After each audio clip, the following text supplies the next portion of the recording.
Langit Jakarta pagi itu seolah ikut merasakan mendung yang menggelayut di hati Anissa.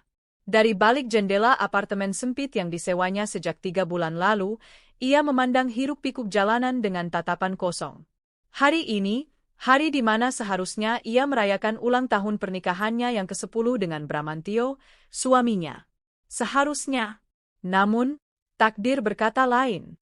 Di belahan kota yang lain, di sebuah hotel bintang 5 yang gemerlap, Bramantio justru akan mengucap janji suci dengan wanita lain.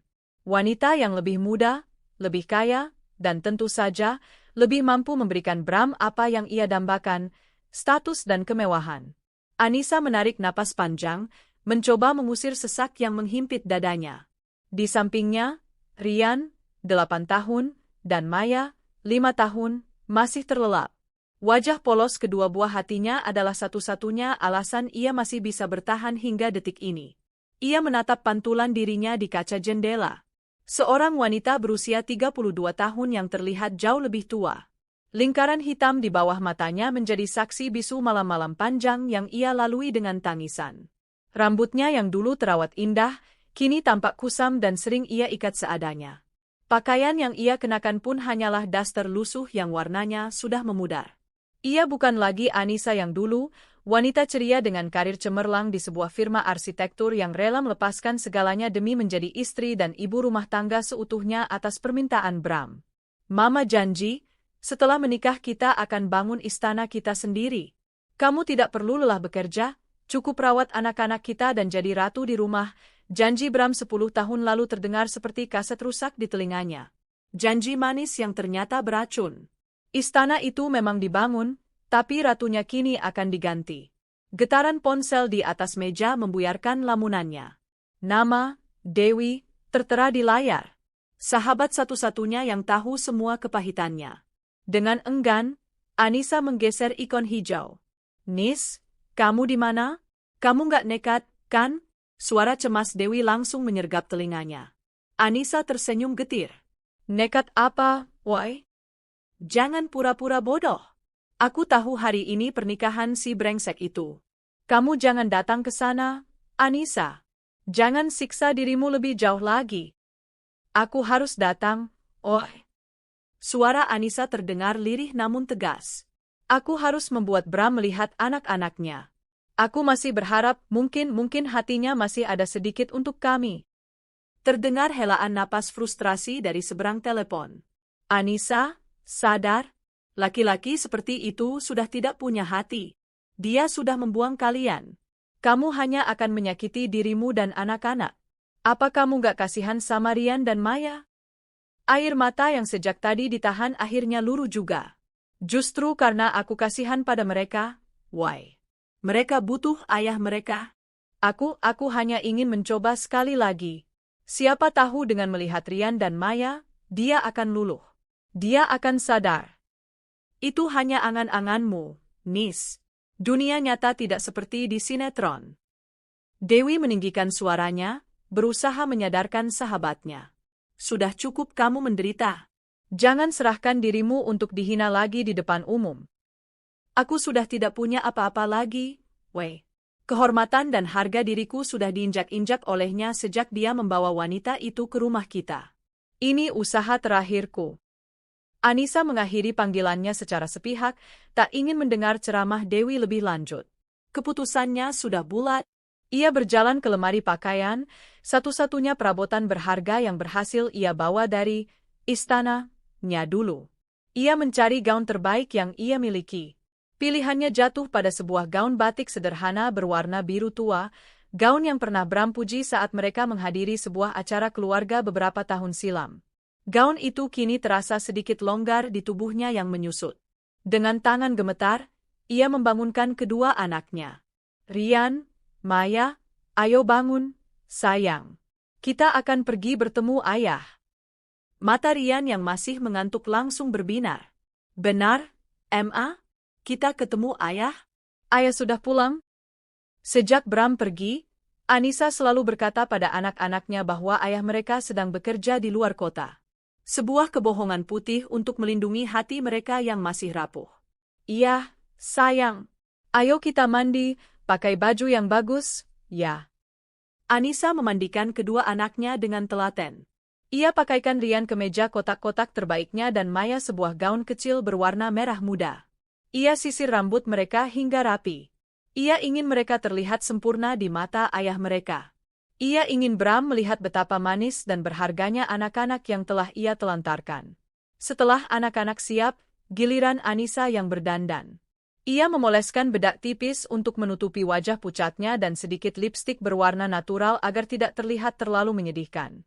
Ia menatap cermin, mencoba meyakinkan dirinya sendiri bahwa ia adalah wanita yang kuat, seorang ibu yang berjuang demi anak-anaknya. Mereka berangkat menggunakan taksi online. Sepanjang perjalanan, jantung Anissa berdebar tak karuan. Ia memeluk Rian dan Maya dengan erat, seolah mencari kekuatan dari tubuh-tubuh mungil itu. Pemandangan berganti dari ganggang sempit di sekitar apartemennya menjadi jalanan protokol yang lebar dengan gedung-gedung pencakar langit. Hingga akhirnya, taksi itu berhenti di depan lobi sebuah hotel megah yang menjulang angkuh. Hotel The Grand Empire. Karangan bunga ucapan selamat berjejer rapi di sepanjang jalan masuk. Nama, Bramantio Akarina, terukir indah dengan tinta emas di mana-mana. Hati Anissa terasa seperti diremas. Karina. Nama itu terasa begitu asing sekaligus menyakitkan.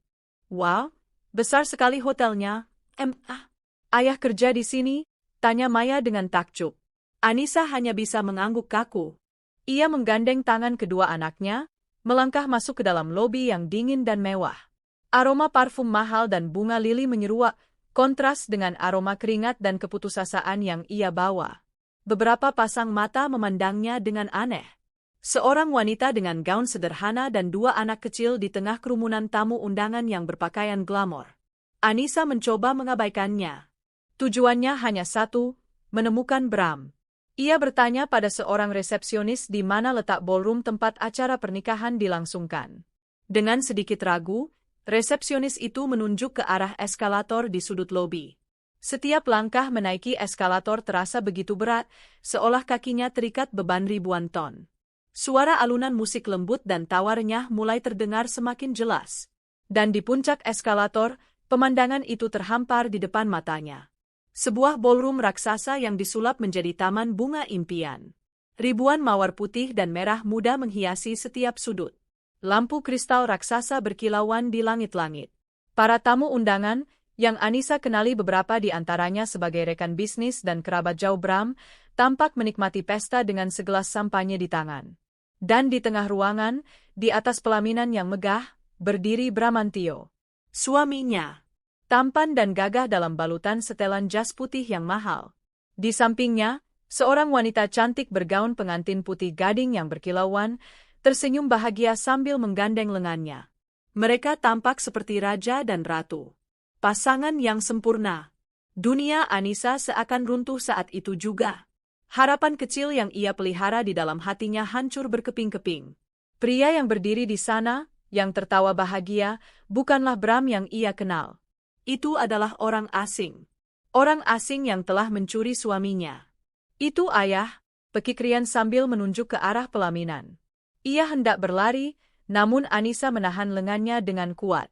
Tunggu, sayang, bisik Anissa, suaranya bergetar. Kehadiran mereka di ambang pintu akhirnya menarik perhatian beberapa tamu, yang kemudian berbisik-bisik. Pandangan mereka mulai terarah pada Anissa dan kedua anaknya. Suasana yang tadinya riuh rendah perlahan menjadi hening. Musik pun berhenti. Dan akhirnya, tatapan Bram bertemu dengan tatapan Anissa.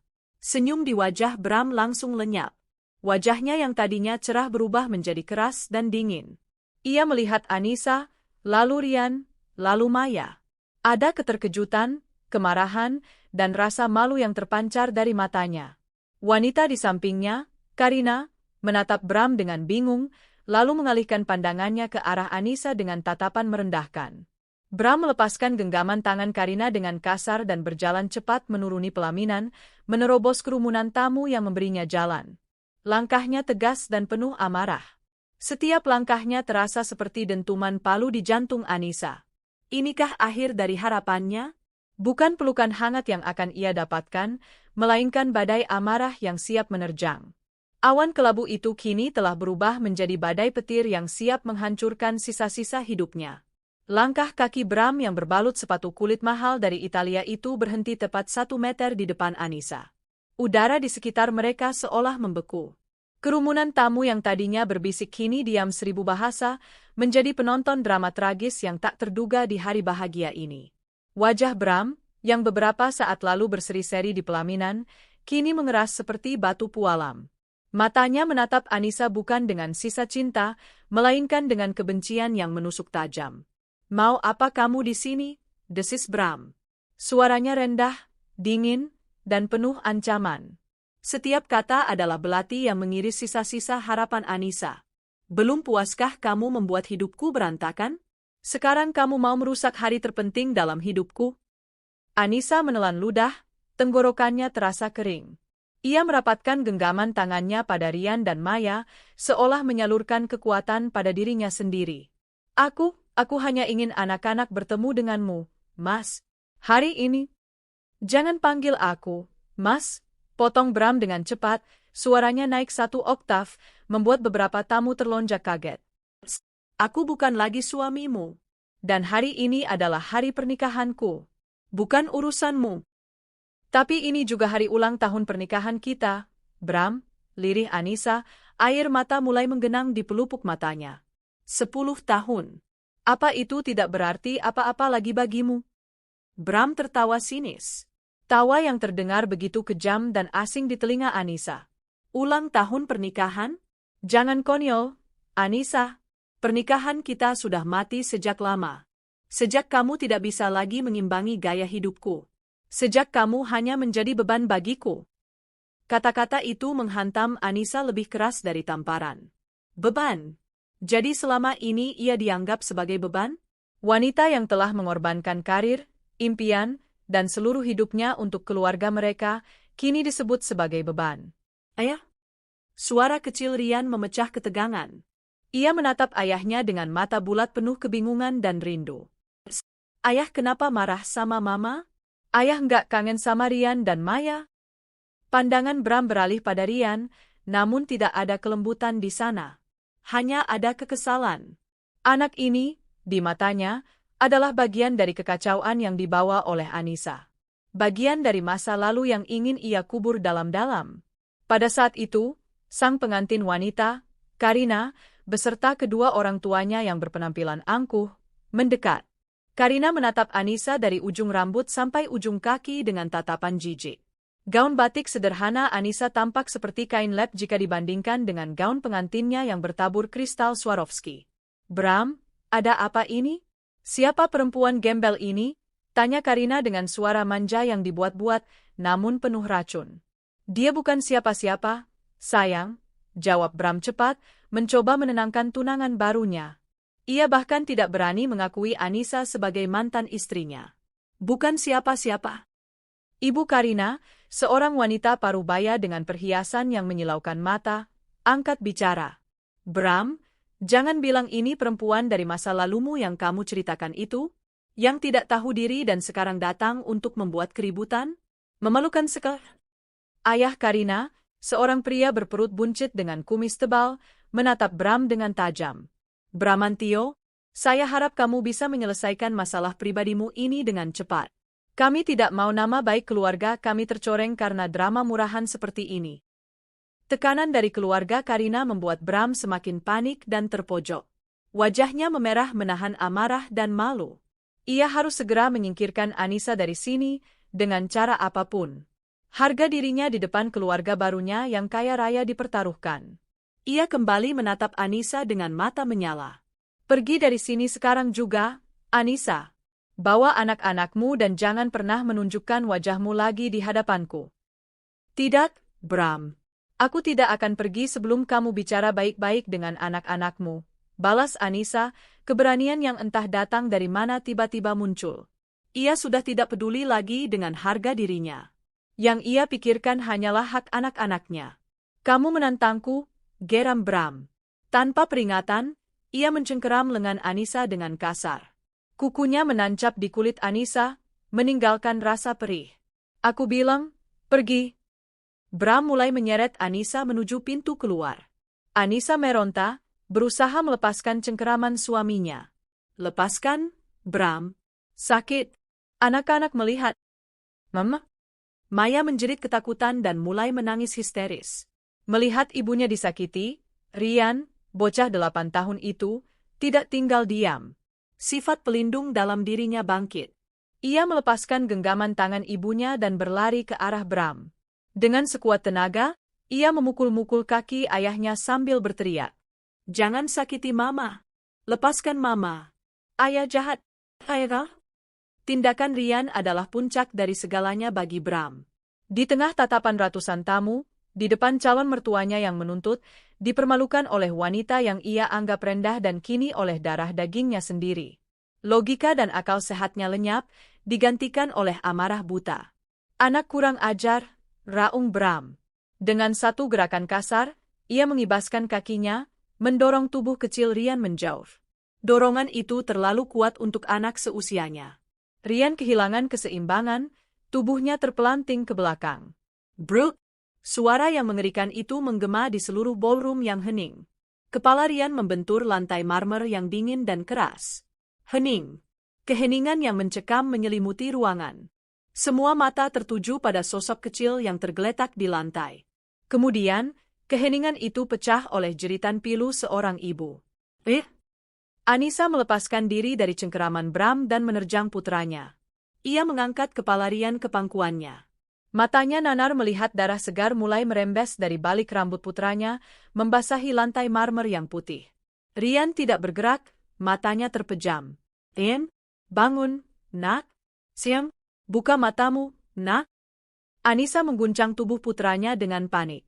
Tangisnya pecah, suara keputusasaan yang merobek hati siapapun yang mendengarnya.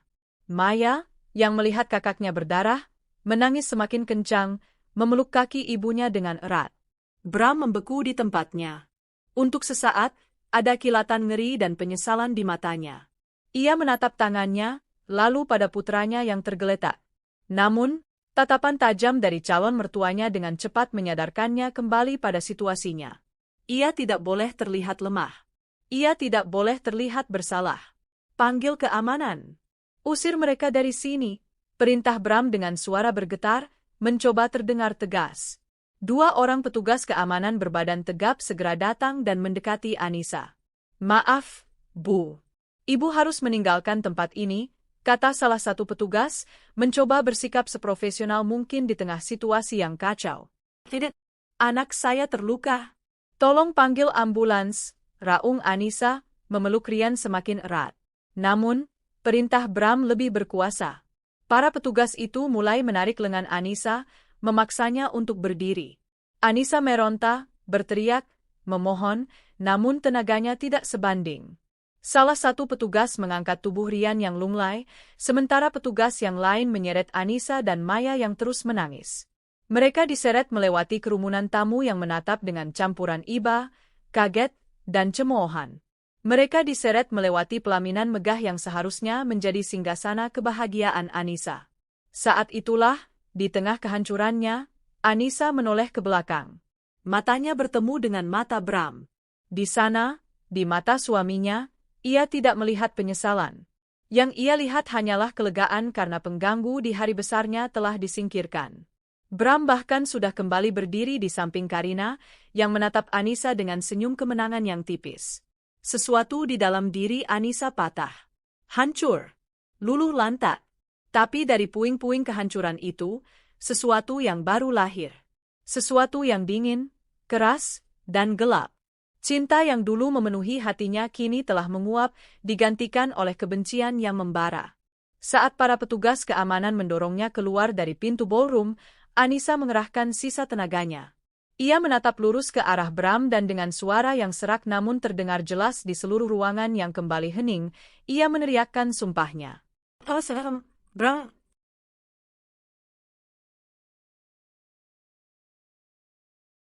Napasnya tersengal, dadanya naik turun.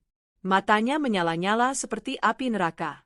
Aku bersumpah, aku akan membalas semua ini. Aku akan membuat hidupmu menderita lebih dari yang aku rasakan. Lihat saja. Aku akan kembali dan menghancurkanmu sampai ke akar-akarnya.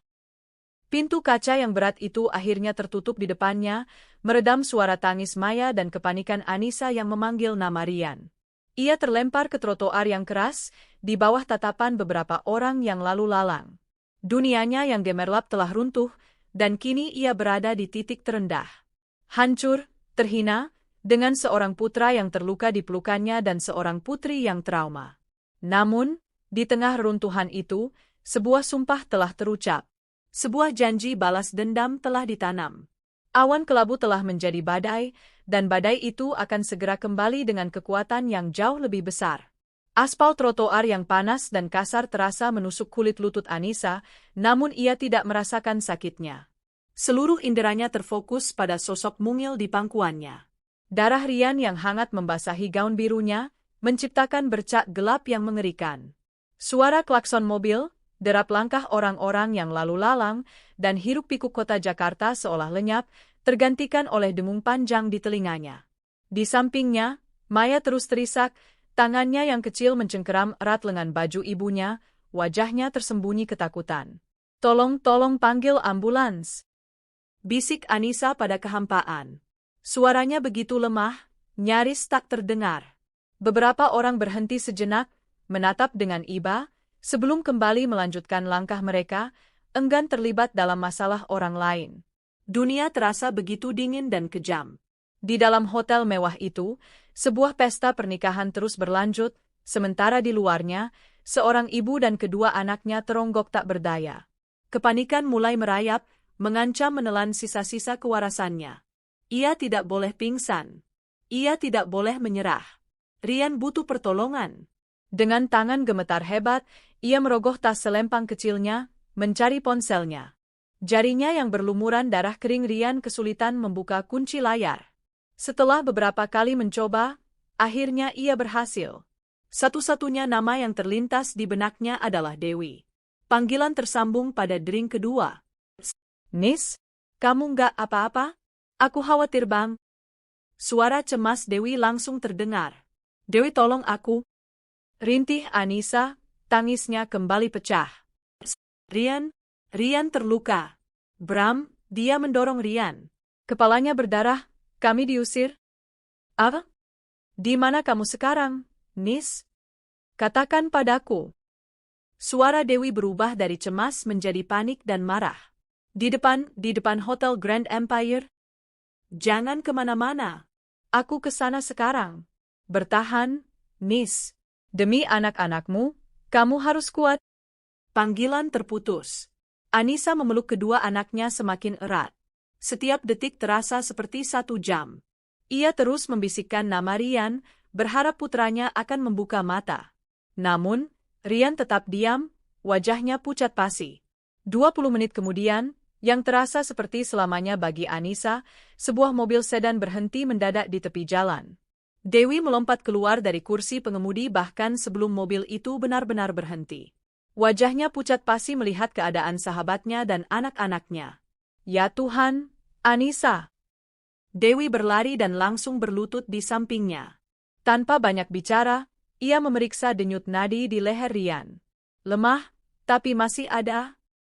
Kita harus segera ke rumah sakit. Dengan sigap, Dewi membantu Anissa berdiri. Ia menggendong tubuh Rian yang lunglai dan membawanya ke kursi belakang mobil. Anissa, dengan Maya yang masih gemetar, mengikutinya. Begitu pintu tertutup, Dewi langsung tancap gas, membelah kemacetan Jakarta dengan brutal, klaksonnya meraung-raung, tak peduli pada umpatan pengemudi lain. Rumah sakit terdekat mana? Tanya Dewi dengan napas terengah, matanya fokus ke jalan. Anissa, yang otaknya masih belum bisa berfungsi normal, hanya menggeleng lemah. Dewi dengan cepat membuka aplikasi peta di ponselnya dan mencari rumah sakit terdekat. RS Medika Utama. 15 menit dari lokasi mereka jika lalu lintas lancar. Tapi saat ini, lalu lintas adalah neraka. Selama perjalanan yang menegangkan itu, Anissa tidak berhenti mengelus kepala Rian, membersihkan darah di wajahnya dengan ujung gaunnya. Maya sudah berhenti menangis, namun matanya menatap kosong ke depan, sebuah tanda trauma yang dalam. Sesampainya di unit gawat darurat, Dewi langsung berteriak meminta pertolongan. Beberapa perawat segera keluar dengan berankar. Rian langsung diambil alih dan dilarikan ke dalam ruang tindakan. Anissa hendak mengikuti, namun seorang perawat menahannya. "Maaf, Bu, mohon tunggu di luar. Biarkan tim medis bekerja. Silakan selesaikan administrasinya dulu." Anissa terduduk lemas di kursi ruang tunggu yang dingin dan berbau disinfektan. Dewi mengambil alih semuanya. Ia yang berbicara dengan bagian administrasi, ia yang mengisi formulir, ia yang memberikan jaminan. Anissa hanya bisa menatap kosong ke arah pintu ruang tindakan yang tertutup rapat. Di balik pintu itu, nasib putranya sedang ditentukan. Waktu berjalan merangkak. Setiap kali pintu itu terbuka, jantung Anissa seolah berhenti berdetak. Namun, yang keluar hanyalah perawat atau dokter yang sibuk dengan pasien lain. Dewi duduk di sampingnya, merangkul bahunya, mencoba memberikan kekuatan, sambil sesekali menenangkan Maya yang duduk di pangkuannya. Setelah hampir 2 jam yang terasa menyiksa, seorang dokter keluar dari ruang tindakan dan memanggil keluarga pasien atas nama Rian. Anissa dan Dewi sontak berdiri dan menghampiri dokter Parubaya yang tampak lelah itu. "Saya ibunya, Dok. Bagaimana keadaan anak saya?" Dokter itu menatap Anissa dengan tatapan penuh simpati. "Anak ibu mengalami gegar otak yang cukup parah akibat benturan keras. Ada pendarahan internal di otaknya. Kami sudah melakukan tindakan awal untuk menstabilkannya, tapi dia harus segera dioperasi untuk menghentikan pendarahan dan mengurangi tekanan pada otaknya." Dunia Anissa kembali berputar. Operasi. Pendarahan otak. Kata-kata itu terdengar seperti vonis mati. Kakinya lemas, ia hampir terjatuh jika Dewi tidak menopangnya. "Lakukan apapun, Dok. Selamatkan anak saya. Berapapun biayanya." Mohon Anissa dengan suara parau. "Kami akan melakukan yang terbaik, Bu. Tapi tingkat keberhasilan operasi ini, kita harus realistis. Ada risikonya. Ibu harus menandatangani surat persetujuan tindakan operasi." Dokter itu menyodorkan sebuah map. Tangan Anissa gemetar hebat saat menerima pulpen dari Dewi. Ia menatap lembaran kertas itu dengan pandangan kabur karena air mata. Surat persetujuan. Surat yang bisa menentukan hidup dan mati putranya. Dengan hati yang hancur, ia membubuhkan tanda tangannya. Setelah Rian dipindahkan ke ruang persiapan operasi, Anissa kembali ke ruang tunggu. Ia duduk mematung, tatapannya kosong. Dewi membelikannya teh hangat dan sepotong roti, tapi Anissa tak menyentuhnya sama sekali. Ia tidak merasakan lapar, tidak merasakan haus. Yang ia rasakan hanyalah kehampaan yang luar biasa dan rasa bersalah yang menggerogoti jiwanya. "Ini semua salahku, woi," bisik Anissa. "Seharusnya aku mendengarkanmu. Seharusnya aku tidak datang ke sana. Aku yang membawa anakku ke dalam bahaya." "Ini bukan salahmu, Miss," balas Dewi lembut sambil mengelus punggungnya. "Yang salah adalah si brengsek itu. Laki-laki tidak punya hati. Beraninya dia melakukan ini pada darah dagingnya sendiri." Kemarahan dalam suara Dewi menyulut kembali api dalam diri Anissa. Ia teringat wajah Bram. Wajah tanpa penyesalan. Wajah lega saat ia dan anak-anaknya diseret keluar. Ia teringat senyum kemenangan Karina. Mereka berpesta di atas penderitaan anaknya. Sesuatu dalam diri Anissa berubah. Air matanya berhenti mengalir. Kehampaan di hatinya perlahan terisi oleh sesuatu yang lain. Sesuatu yang dingin, keras, dan tajam seperti baja. Kesedihan yang melumpuhkan itu bermetamorfosis menjadi sebuah kekuatan yang mengerikan. Kekuatan yang lahir dari kebencian murni. Ia berdiri, berjalan ke toilet. Ia menatap pantulan dirinya di cermin. Seorang wanita berantakan dengan mata bengkak, gaun yang ternoda darah, dan ekspresi hancur. Ini adalah Anissa yang lemah. Anissa yang menjadi korban. Ia membasuh wajahnya dengan air dingin, lagi dan lagi, seolah ingin menghapus sosok wanita malang itu dari cermin. Saat ia mengangkat wajahnya kembali, tatapan matanya berbeda. Tidak ada lagi keputusasaan di sana. Yang ada hanyalah tekad yang membara. Dingin dan mematikan. Sumpah yang ia teriakkan di depan pintu ballroom tadi bukan lagi luapan emosi sesaat. Sumpah itu kini telah terpatri di dalam jiwanya, menjadi tujuan hidupnya yang baru. Ia tidak akan membiarkan Bramantio dan keluarga barunya hidup bahagia. Ia akan membuat mereka membayar setiap tetes air mata dan darah anaknya. Ia akan menghancurkan mereka, seperti mereka telah menghancurkan hidupnya. Tapi untuk melakukan itu, ia tidak bisa menjadi Anissa yang sekarang. Ia harus menjadi orang lain. Ia kembali ke ruang tunggu, di mana Dewi masih setia menemaninya. "Wai," panggil Anissa, suaranya terdengar berbeda. Lebih tenang, lebih dalam, dan lebih berbahaya. Dewi menatapnya, sedikit terkejut dengan perubahan sikap sahabatnya. "Iya, Nis. Boleh aku pinjam ponselmu? Baterai ponselku habis." Dewi menyerahkan ponselnya tanpa bertanya. Anissa mengambilnya, jarinya dengan mantap menekan serangkaian nomor. Nomor yang sudah lama tidak ia hubungi, namun tidak pernah ia lupakan. Nomor dari masa lalunya, sebelum ia menjadi istri Bramantio. Panggilan tersambung. "Halo?" terdengar suara seorang pria dari seberang. Anissa menarik napas dalam-dalam. "Pak Tirtayasa," katanya dengan suara yang tegas dan jelas. "Ini saya, Anissa. Mantan anak didik Bapak di firma arsitektur dulu." Ada jeda sejenak, sebelum suara di seberang terdengar terkejut. "Anissa? Ya Tuhan, Anissa. Saya pikir saya tidak akan pernah mendengar kabarmu lagi. Bagaimana kabarmu?" Anissa menatap ke arah lampu ruang operasi yang masih menyala merah. Baja di dalam hatinya semakin mendingin dan mengeras.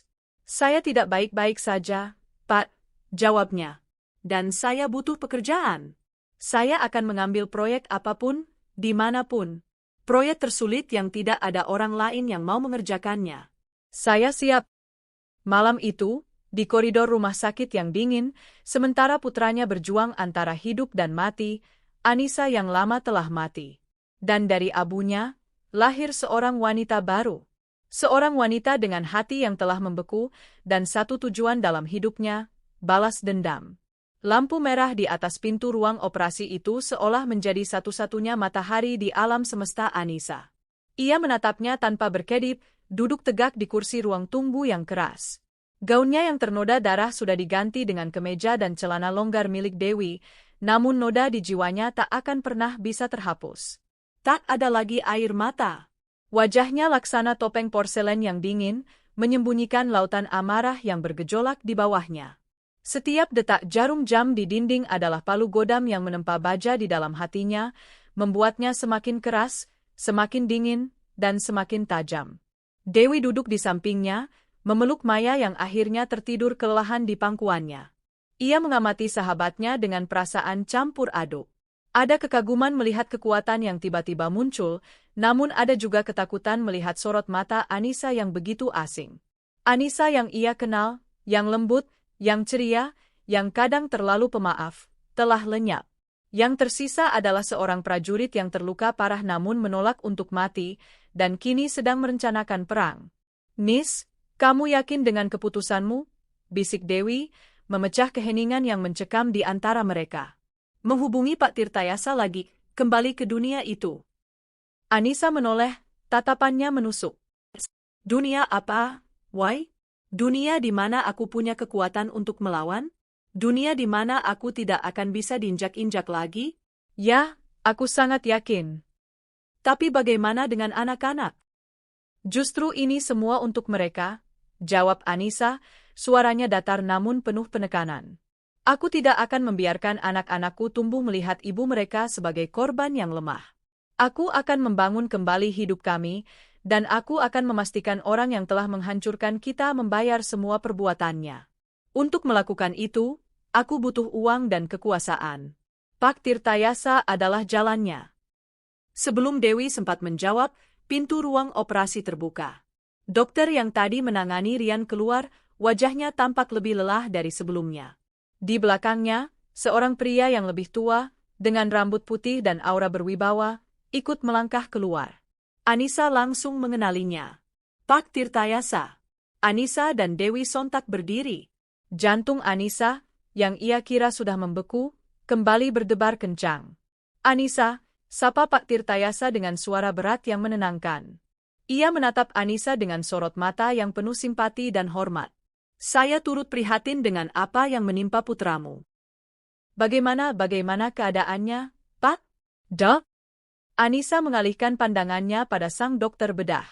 Dokter itu menarik napas dalam-dalam. Operasinya berjalan sesuai prosedur.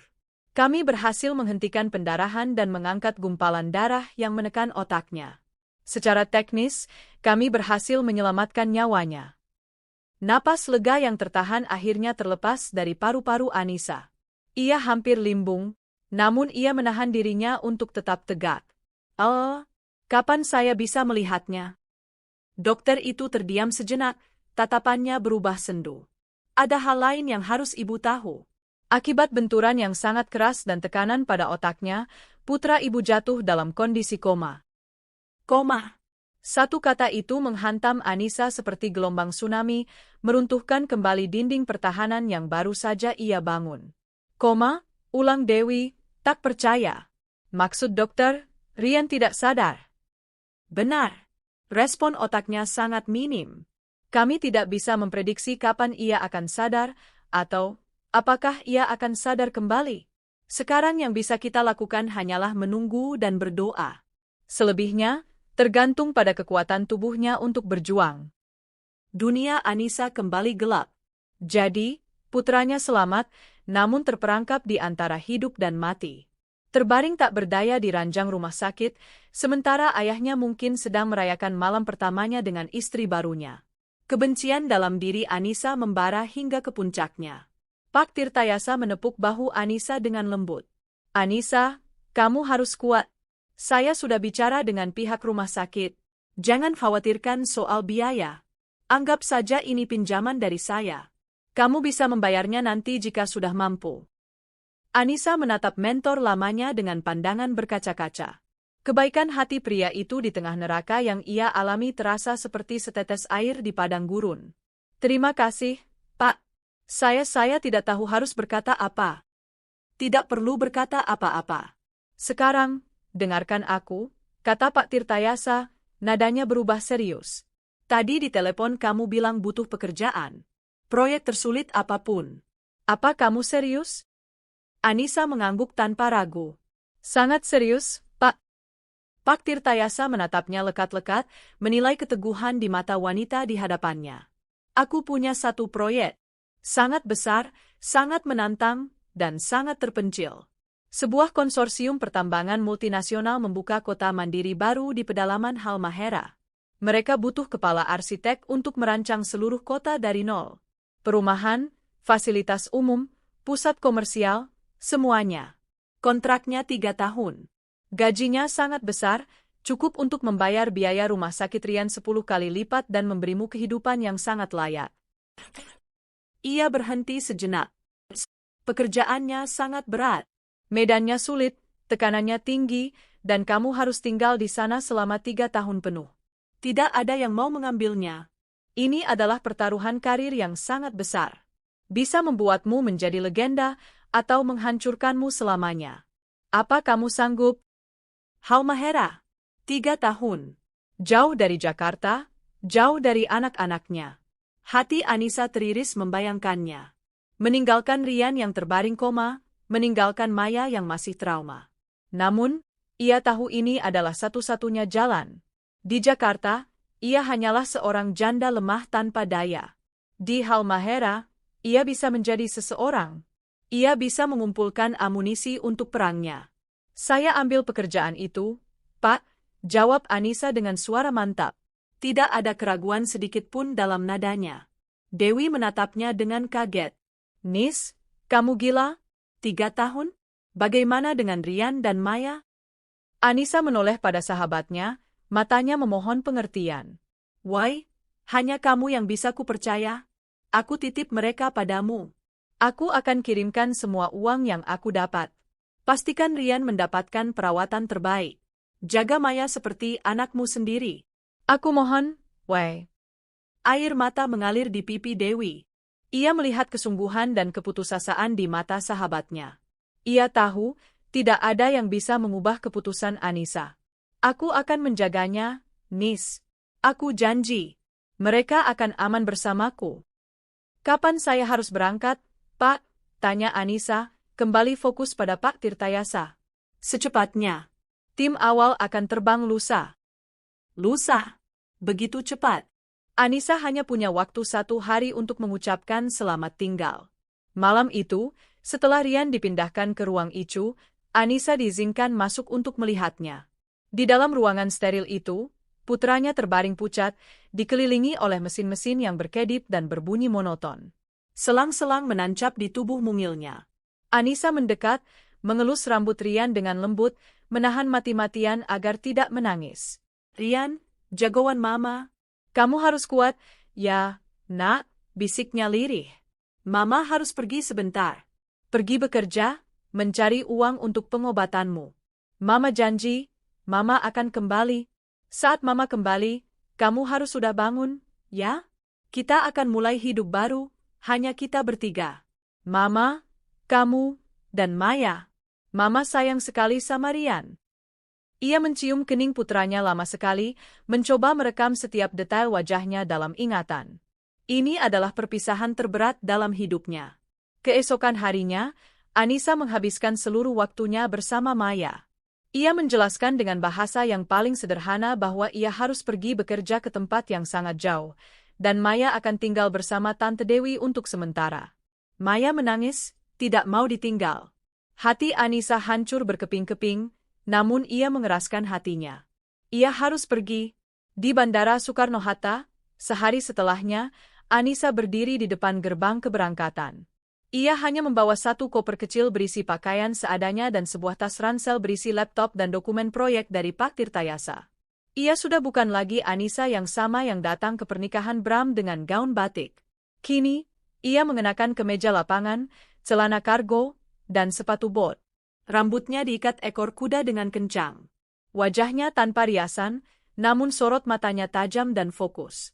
Ia memeluk Dewi dan Maya untuk terakhir kalinya. Jaga dirimu baik-baik, Wai.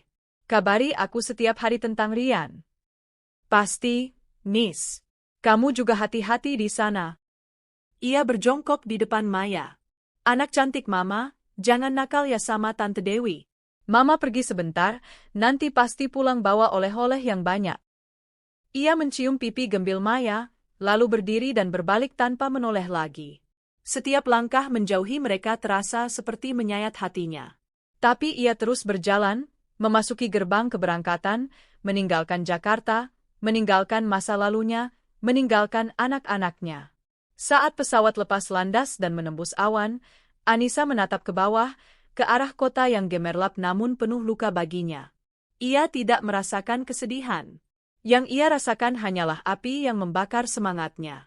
Tunggu aku, Bramantio, bisiknya pada jendela pesawat. 3 tahun. Nikmatilah kebahagiaanmu selagi bisa. Karena saat aku kembali, aku akan mengambil semuanya darimu. Pesawat itu terbang semakin tinggi, membawa Anissa menuju takdir barunya. Menuju jalan baja yang akan ia tempa sendiri di ujung harapan. Perang baru saja dimulai. Perjalanan menuju lokasi proyek di Halmahera adalah sebuah pembaptisan yang brutal. Setelah penerbangan panjang ke Ternate, Anissa harus melanjutkan perjalanan dengan pesawat perintis yang lebih mirip kaleng kerupuk terbang, mendarat di sebuah lapangan terbang kecil yang dikelilingi hutan lebat. Dari sana, perjalanan belum berakhir. Ia dan beberapa staf awal lainnya dijemput menggunakan mobil gardan ganda yang harus berjuang melewati jalanan tanah merah yang licin dan berlumpur selama hampir 6 jam. Di sepanjang jalan, tidak ada apa-apa selain hutan tropis yang rapat dan angkuh. Suara serangga dan satwa liar menjadi musik latar yang asing dan sedikit mengintimidasi. Udara terasa berat dan lembab, menempel di kulit seperti lapisan kedua. Ini adalah dunia yang sama sekali berbeda dari gemerlapnya Jakarta. Dunia yang liar, tak tersentuh, dan tak kenal ampun. Sempurna, batin Anissa. Di tempat seperti inilah ia bisa mengubur Anissa yang lama dan menempa dirinya menjadi pribadi yang baru. Ketika mereka akhirnya tiba di lokasi, yang menyambut mereka bukanlah sebuah kota, melainkan sebuah kanvas kosong yang luas. Sebuah lembah besar telah dibuka, meratakan sebagian hutan, menyisakan tanah merah yang membentang luas di bawah terik matahari. Beberapa bangunan semi-permanen yang berfungsi sebagai kantor proyek, barak pekerja, dan kantin sudah berdiri seadanya. Alat-alat berat seperti buldoser dan ekskavator tampak seperti monster-monster besi yang tertidur di kejauhan. Inilah rimba barunya. rimba beton yang akan ia bangun dari nol. Anissa turun dari mobil, sepatu botnya langsung terbenam beberapa senti ke dalam lumpur yang mengering. Ia tidak peduli. Matanya menyapu seluruh area dengan tatapan tajam seorang jenderal yang memetakan medan perang. Pak Tirtayasa tidak berbohong. Ini adalah proyek raksasa, sebuah tantangan kolosal yang akan menuntut setiap ons energi dan kecerdasannya. Seorang pria bule berperawakan tinggi besar dengan kulit terbakar matahari dan aksen Australia yang kental menghampirinya. Anda pasti Anissa, sang arsitek utama. Selamat datang di neraka tropis. Saya Dev, manajer proyek. Ia mengulurkan tangannya yang kasar. Anissa menyambutnya dengan jabat tangan yang tak kalah kuat. Senang bertemu dengan Anda, Dev. Saya lebih suka menyebutnya kanvas kosong. Dev tertawa terbahak-bahak. Saya suka semangat Anda. Kebanyakan orang akan langsung minta tiket pulang begitu melihat tempat ini. Mari, saya tunjukkan kantor Anda. Kantor Anissa adalah sebuah kontainer yang telah dimodifikasi, dilengkapi dengan pendingin ruangan yang menderu-deru melawan panas di luar. Di dalamnya, sebuah meja besar sudah dipenuhi dengan gulungan cetak biru dan peta topografi. Ini akan menjadi pusat komandonya selama 3 tahun ke depan. Tim awal Anissa terdiri dari segelintir orang. Ada Budi, seorang insinyur sipil muda yang cerdas dan penuh semangat, Iwan, seorang juru gambar senior yang pendiam namun sangat teliti, dan beberapa staf administrasi. Namun, ada satu orang yang sejak awal menatapnya dengan tatapan skeptis. Namanya Rahmat, kepala pengawas lapangan. Seorang pria lokal berbadan kekar dengan pengalaman puluhan tahun di proyek-proyek konstruksi paling keras di Indonesia. Jadi, ini arsitek baru kita dari Jakarta, sapa Rahmat dengan nada yang sedikit meremehkan saat diperkenalkan oleh Dev. Seorang wanita. Saya harap Anda tidak keberatan dengan lumpur dan panas, Bu. Anissa menatap Rahmat lurus di mata, tanpa senyum. Saya harap Anda tidak keberatan menerima perintah dari seorang wanita, Pak Rahmat. Karena mulai hari ini, cetak biru saya adalah kitab suci di proyek ini. Setiap jengkal tanah yang digali dan setiap paku yang dipukul harus sesuai dengan desain saya. Mengerti? Suasana langsung menjadi tegang. Budi dan Iwan menelan ludah. Dev hanya tersenyum tipis, tampak terhibur.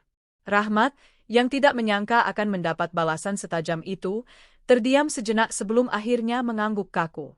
Tentu, Bu. Perintah Anda. Anissa tidak punya waktu untuk basa-basi atau politik kantor. Ia datang ke sini bukan untuk mencari teman. Ia datang untuk bekerja, untuk membuktikan dirinya, dan untuk membangun fondasi bagi balas dendamnya. Tanpa istirahat, ia langsung terjun ke dalam pekerjaan. Ia menghabiskan sisa hari itu dan malam harinya untuk mempelajari setiap detail peta, setiap laporan survei tanah, dan setiap regulasi yang ada. Ia tidak hanya ingin membangun sebuah kota, ia ingin membangun sebuah mahakarya. Sebuah kota yang efisien, ramah lingkungan, dan manusiawi, bahkan di tengah hutan belantara sekalipun. Malam pertamanya di barak terasa menyiksa. Ruangan kecil yang hanya berisi ranjang besi dan lemari logam terasa begitu sunyi. Keheningan itu justru memperkuat suara-suara di dalam kepalanya. Bayangan Rian yang terbaring di ranjang itu, wajah bingung Maya, dan tawa kemenangan Bram dan Karina berkelebat silih berganti. Rasa sakit dan rindu mengoyak hatinya. Ia memeluk bantal dengan erat, menahan isak tangis yang mendesak keluar. Tapi kemudian, ia teringat sumpahnya. Ia teringat tatapan dingin Bram saat ia diusir. Amarah kembali membakar kesedihannya hingga menjadi abu. Ia tidak boleh lemah. Air mata adalah kemewahan yang tidak ia miliki. Rasa sakit ini adalah bahan bakarnya. Ia bangkit dari tempat tidur, menyalakan lampu, dan kembali membuka laptopnya. Ia bekerja hingga fajar menyingsing, membiarkan angka dan garis di layar komputernya menjadi pelarian dari rasa sakit yang tak tertahankan. Keesokan paginya, saat para pekerja lain baru menyeruput kopi, Anissa sudah berada di lapangan bersama Rahmat. Ia mengenakan rompi proyek dan helm pengaman, berjalan di atas tanah merah yang tidak rata seolah ia dilahirkan untuk itu. Saya mau ada perubahan di zona perumahan klaster A, katanya sambil menunjuk sebuah area di peta. Kemiringan tanah di sini lebih curam dari data awal. Kita tidak bisa menggunakan desain rumah tipe standar. Kita harus membuat desain split level untuk menyesuaikan kontur. Ini akan meminimalkan pekerjaan pemotongan dan pengurukan, menghemat biaya dan waktu. Rahmat menatapnya dengan kaget. Tapi, Bu, itu berarti kita harus merevisi puluhan gambar kerja? Akan butuh waktu berminggu-minggu. Saya dan tim saya akan menyelesaikannya dalam 3 hari, jawab Anissa tegas. Siapkan tim survei Anda untuk melakukan pemetaan ulang yang lebih detail. Saya mau datanya ada di meja saya besok, Pak. Anissa tidak hanya memberi perintah dari balik meja. Ia ikut turun ke lapangan, mengukur tanah, memeriksa kualitas material, dan berbicara langsung dengan para mandor. Awalnya, banyak pekerja yang meremehkannya. Seorang wanita kota yang cantik, apa yang ia tahu tentang konstruksi? Namun, pengetahuannya yang mendalam, ketegasannya yang tanpa kompromi, dan etos kerjanya yang gila perlahan-lahan memenangkan rasa hormat mereka. Mereka mulai melihatnya bukan sebagai wanita, tetapi sebagai ibu arsitek. Seorang pemimpin yang tahu persis apa yang ia inginkan. Setiap malam, ia akan menyempatkan diri mencari sinyal di titik tertinggi di area proyek untuk menelepon Dewi. Kabar dari Jakarta adalah satu-satunya penghubungnya dengan dunia lamanya. Bagaimana keadaan Rian? Woi, tanyanya suatu malam, suaranya serak karena kelelahan. Masih sama, Nis. Belum ada perubahan. Tapi dokter bilang kondisinya stabil. Itu pertanda baik, jawab Dewi, selalu berusaha terdengar optimis. Maya baik-baik saja. Dia mulai terbiasa di sini. Tadi dia menggambar rumah, katanya itu rumah untuk kalian bertiga kalau kamu sudah pulang. Hati Anissa terasa diremas. Ia menatap langit Halmahera yang penuh bintang, begitu jernih dan indah, namun terasa begitu jauh dari anak-anaknya. Aku sudah transfer uang untuk bulan ini, Wai. Pastikan Rian mendapatkan yang terbaik. Apapun itu. Pasti, Nis. Uangnya sudah masuk. Kamu jangan terlalu memforsir diri. Jaga kesehatanmu. Anissa menutup teleponnya. Ia tidak akan memforsir diri. Ia akan menghancurkan dirinya dalam pekerjaan. Ia akan mengubah setiap rasa sakit, setiap kerinduan, setiap tetes air mata yang ia tahan menjadi energi untuk membangun. Ia akan membangun kota ini, dan dengan setiap fondasi yang ia tanam, ia sedang membangun tangga untuk pembalasannya. Hatinya telah membatu, dan di rimba beton Halmahera, ia menemukan tempat yang sempurna untuk memoles batu itu menjadi senjata yang tajam dan mematikan. Ku akan buat semua berubah.